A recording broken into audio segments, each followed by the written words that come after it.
পরম করুণাময় আল্লাহর নামে শুরু করছি হে বিশ্বদরদী।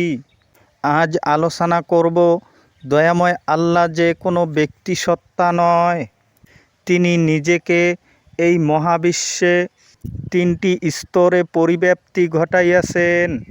আহাদ আল্লাহ, সামাদ আল্লাহ, লা শারিক আল্লাহ। আজ আপনাদের সামনে শুধু আহাদ আল্লাহ নিয়ে কথা বলবো, কারণ তিনটি বিষয় নিয়ে আলোচনা করলে ভিডিওটি অনেক লম্বা হবে। তাই একটি করে ধারাবাহিকতার সাথে আলোচনা করব। হে দরদী, তার আগে আপনাদেরকে রিকোয়েস্ট করব, যদি আপনি সত্যিকারের কোরআনের প্রেমিক হয়ে থাকেন তাহলে কোরআন প্রচারার্থে আমার চ্যানেলটিকে সাবস্ক্রাইব করে নেবেন। আর ভিডিওটি যদি ভালো লাগে তবে অন্যকে শেয়ার করে দিবেন।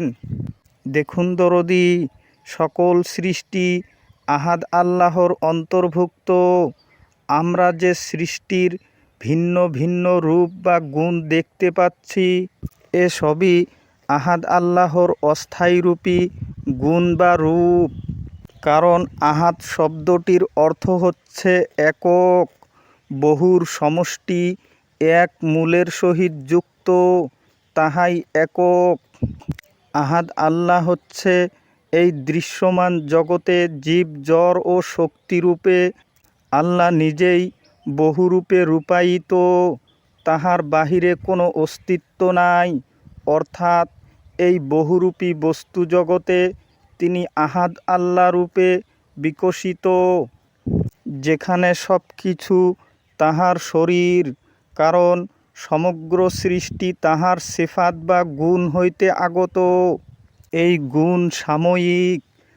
সৃষ্টি তাহার আলাদা অস্তিত্ব লইয়া দাঁড়াইয়া আছে বলিয়া মনে হইলেও স্রষ্টার সিফাতের বাহিরে তাহার নিজস্ব কোনো স্বকীয়তা নাই।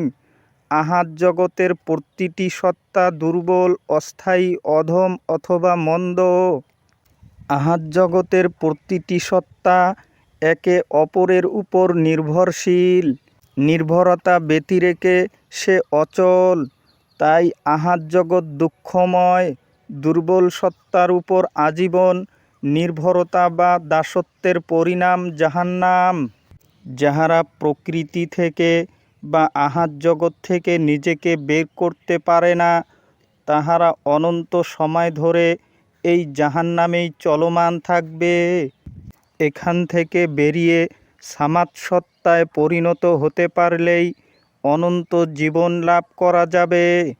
ইনশাআল্লাহ আগামীতে সামাদ সত্তা নিয়ে কথা বলবো। আজ এতটুকু বলে আপনাদের সকলের মঙ্গল কামনা করি আজকের মতো বিদায় নিলাম। খোদা হাফিজ।